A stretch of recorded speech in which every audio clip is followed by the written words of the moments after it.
Tick fail আর 3 class অফ ফুটকিটা করে যায় ও বাবা আসতে পারি স্যার? আসতে পারো, বসো।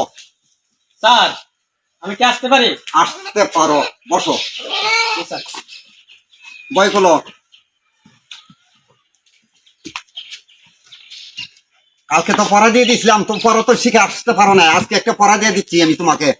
বলো ক ক ঘ ঘ ক ক গ ঘ বগা মারে ডুলাত, মগমার দুলাত বগা মারছে উড়া, মগমার চুরা আমার মতন মাস্টারের খান্ডা ধরে দেয় দুইটা মুড়া। আমার মাস্টার গান দিতে মুরা। বলো, তুমি বলো। জি স্যার। বলো আতা গাছের তুতা পাখি, আতা গাছের তুতা পাখি, ডালিম গাছের মেও, ডালিম গাছের মেও, আমার কাছে কত ছাত্র, আমার কাছে কত ছাত্র, পড়তে আসে গো। পত্রে আসে গো। বুঝিনি স্যার? হ্যাঁ ওইসে, এখন তুমি কইবা। স্যার বলো। আপনার কাছে তো অনেকদিন আমি প্রাইভেট করতেছি, হ্যাঁ তা আপনার বাড়িটা কোন জায়গায় কিন্তু বললেন না। আমি কি বাংলা বলবো না ইংলিশে বলবো? স্যার ইংলিশে কোন? I am so note N student in বাড়ি, আমার বাড়ি হলো ব্রাহ্মণবাড়িয়া। আমি যদি ভালো করে আজকে শিক্ষকতা হতাম তাহলে ফুটপাতে বই তোমাদেরকে লেখাপড়া করাইতাম না। স্যার বলো কি বলবো? আপনার লেখাপড়া কতটুকু? আমার লেখাপড়া no class first mid fail আর 3 ক্লাস অফ ফুটকিটা করে যায় ও বাবা।